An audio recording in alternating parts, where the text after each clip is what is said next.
Here with Kyle Miller, playing in our PGA Championship of Canada.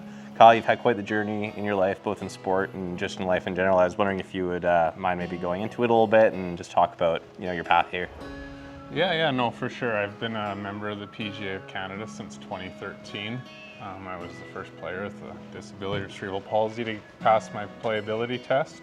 Really, I guess my journey is for the ones that follow me, so there's more adaptive golfers that follow this suit and want to come play these championships and believe they can do that stuff. So when you did pass that PAC, what did that kind of mean to you to become a golf professional, and how has it kind of impacted your life journey and trajectory?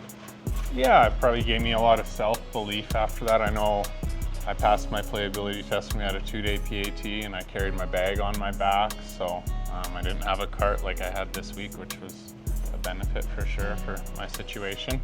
So yeah, it gained a lot of self-confidence and kind of propelled me from, to my starts on the PGA Tour Canada and believing I could go further, and now obviously trying to do well in these things. How can the golf industry kind of move forward and make things, better or more inclusive for adaptive golfers? Yeah, no, I'm very fortunate to have my family here supporting me. I know that we're making some strides with the PGA and making that a lot more of the pathway for others.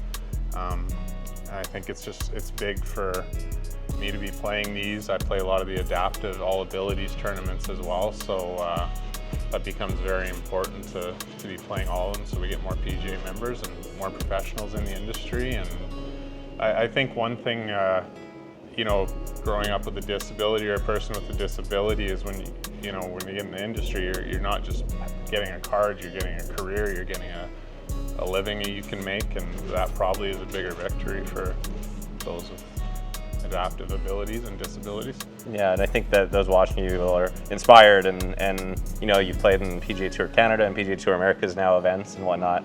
So what would you say to someone who's young and thinks, what path am I going to go down? How am I going to pursue sports? What would you tell someone? You got to dream big and not listen to anybody telling you can't do it. I dreamt excessively big early on, and I kept those dreams going, and now I think we can all agree I've went and beyond those accomplishments that I had set out originally, and those goals were too small that I set out to start. So I think I would tell somebody to dream big, shoot for the stars. There's no such thing as dreaming too big. Awesome. Thanks, Kyle. Thank you so much. Appreciate it.